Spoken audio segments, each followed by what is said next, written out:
नमस्कार मंडळी. मराठी भूतांच्या गोष्टी या युट्यूब चॅनलवर आपलं स्वागत. आजच्या आपल्या कथेचा विषय आहे शेवटची रात्र.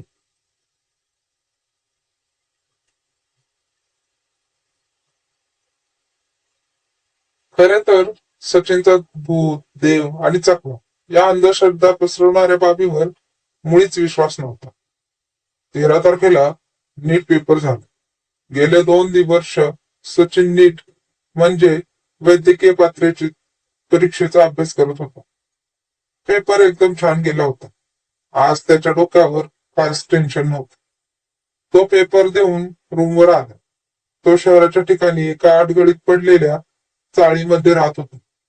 पेपर झाला आणि त्याच्या डोक्यावर असलेल्या अभ्यासाचे ओझे कमी झाले होते.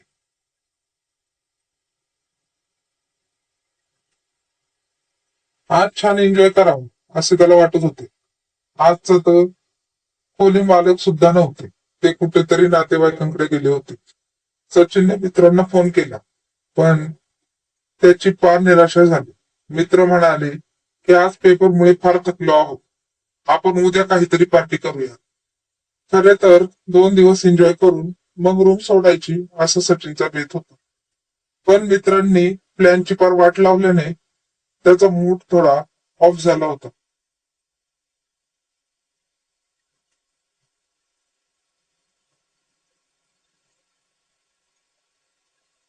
झालं. सचिनने जेवण केलं आणि आपल्या मोबाईलवर मित्रांशी फोनवर गप्पा मारत बसला. बघता बघता वेळ कसा गेला हे सुद्धा त्याला कळले नाही. रात्रीचे 2 वाजले होते आणि अचानक लाईट गेली. रूम मधला लाईट बंद झाला होता. म्हणून फोनवर बोलता बोलता त्याने मोबाईलची टॉर्च लावली आणि फोन स्पीकरवर टाकून तो बोलू लागला.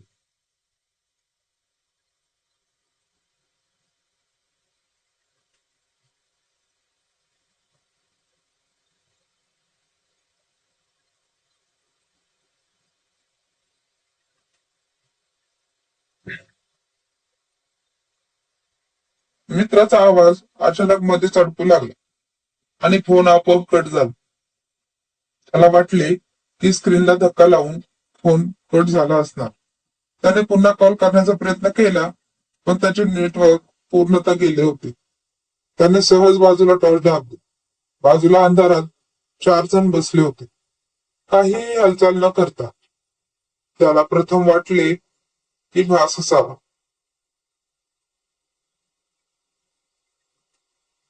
त्याने त्याकडे दुर्लक्ष केले. पुन्हा टॉर्च दाबली. ते 4 जण त्याच्या सोबत खोलीमध्ये होते. अगदी क्षणाची हालचाल न करता ते मान खाली घालून बसले होते. सचिनच्या तोंडचे पाणीच पळाले होते.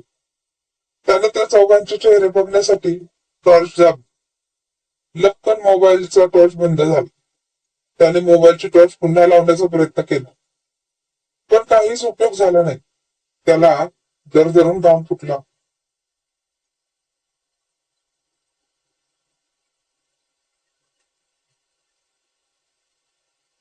त्याने मोबाईल बेडवर ठेवून बाथरूम मध्ये पळ काढला. त्याची बोबडीच वळाली होती. तोंडातून शब्द सुद्धा फुटत नव्हता. अंधश्रद्धेवर किंचितही विश्वास न ठेवणारा सचिन आता चांगलाच घाबरला होता. त्याचे हात पाय लटलट कापत होते. तो बाथरूम मध्ये उभा होता. त्याने दरवाजा आतून बंद करून टाकला होता.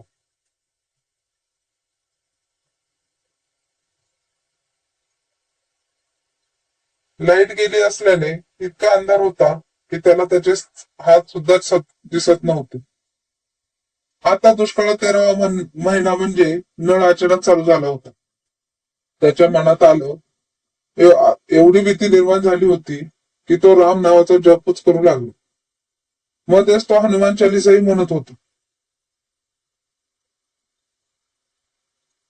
त्याला येत नव्हते तरीही तो काहीच्या काही म्हणत होता आणि देवाला वाचव अशी प्रार्थना करत होता. त्याने चाचपून नळ बंद केला, पण नळामधून बादलीत पडणाऱ्या आवाजामुळे त्याला आणखीनच भीती वाटत होती. तो आवाज त्या शांत अशा बाथरूम मध्ये त्याला जीवघेणा वाटत होता. म्हणून त्याने अंधारात एखाद्या नेत्रहीन व्यक्तीसारखे चाचपून बाथरूमचा दरवाजा बंद उघडला.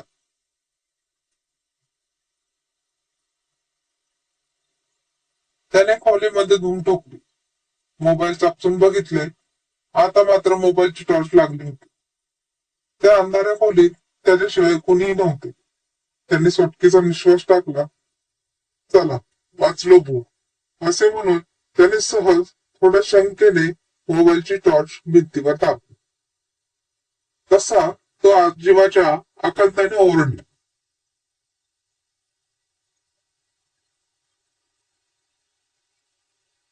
पण घरात खोली मालक नसल्याने त्याची ती आरोळी त्या खोलीत फुगून विरून गेली. त्या भिंतीवर एक लहान मूल एखाद्या पालीसारखे चढत होते. आता तो दरवाजा खोलून बाहेर जाणारच होता.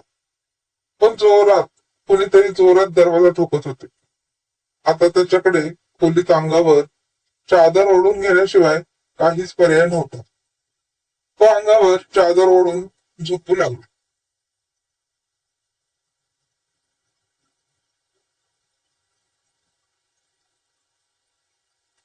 पण दरवाजा ठोकण्याचा आवाज काही कमी होत नव्हता.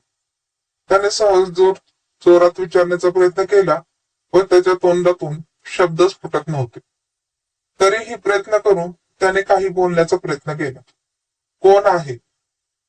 त्याचा तर आवाज दरवाजापर्यंत पोहोचला असेल की नाही तेही माहीत नव्हते. पण आता दरवाजा ठोकणे बंद झाले होते. त्याने पुन्हा चादर अंगावर घेऊन झोपण्याचा प्रयत्न केला. पण त्याला काही झोप लागत नव्हती. अजूनही लाईट काही आली नव्हती.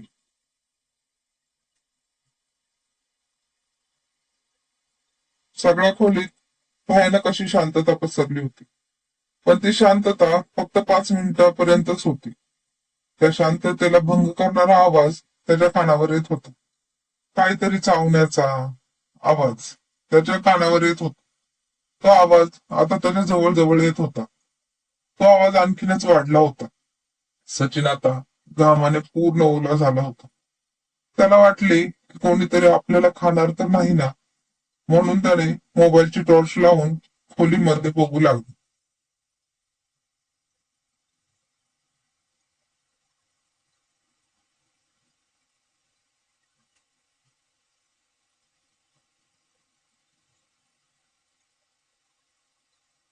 त्या अंधाऱ्या खोलीत काहीच नव्हतं.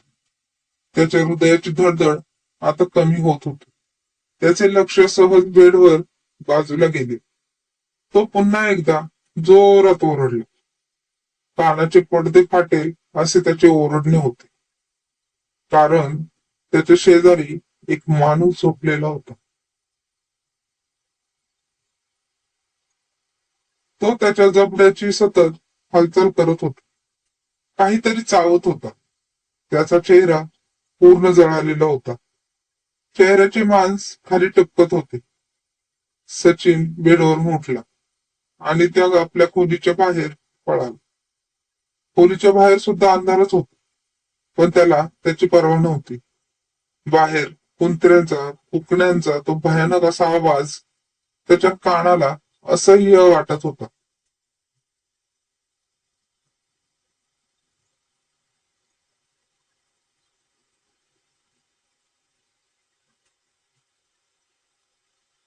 तरीही तो धावत होता. जोराची धाप लागून तो थांबला. त्याची छाती धडधड करत होती. तो आता रोडवर होता. त्याने आपली सुटका झाली असा सुटकेचा निश्वास टाकला होता. तो रोडवरती एखाद्या वेड्यासारखा फिरत होता. रोडच्या बाजूला एका हॉटेलच्या समोर एक भिकारी माणूस झोपला होता.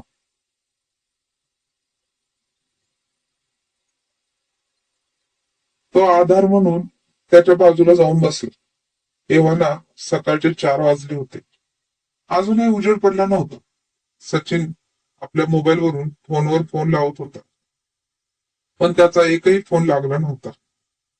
भावाला फोन लागला, पण त्याचा आवाज सचिनला ऐकू येत नव्हता. सचिन देवालाही प्रार्थना करत होता की लवकरात लवकर सकाळ व्हावी.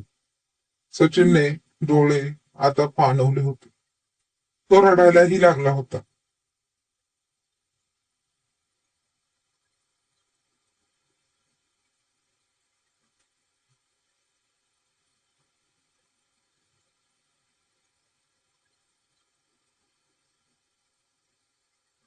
तो सारखे फोन लावत होता आणि कुणाचाच आवाज त्याला येत नव्हता. आता तर मोबाईलवर फुल नेटवर्क होते. झालं, जे व्हायचं ते नव्हते तेच झाले. त्याचे लक्ष बाजूला झोपलेल्या त्या भिकाऱ्याकडे गेले. त्याच्या काळजाला हादरा बसला. तो एका क्षणासाठी चक्रावून गेला होता. तो भिकारी अचानक नाहीसा झाला होता. सचिनने आता हात जोडले होते.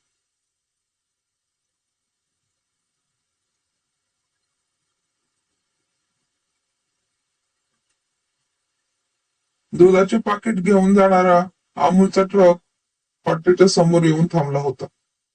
आता हॉटेल नेमकं उघडलं होतं आणि दूध पाकिटाचा ट्रे घेण्यासाठी हॉटेलवाला त्या ट्रक जवळ आला होता. सचिन त्याच्या जवळ गेला. त्याच्या जवळ जाऊन उभा राहिला. हॉटेल मालकाला तो ज्या घरात राहत होता त्या घराबद्दल विचारले असता त्याने जे सांगितले ते ऐकून सचिनने त्याच दिवशी खोली सोडून दिली.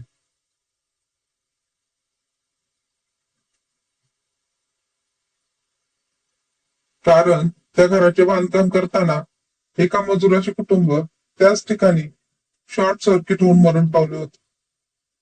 लोक तसे म्हणतात त्याने सचिनला सांगितले. आपल्या सामान आणायला सुद्धा त्याने त्याच्या घरच्यांना सांगितले. हा अनुभव सांगताना सुद्धा सचिन थरथर कापत होता.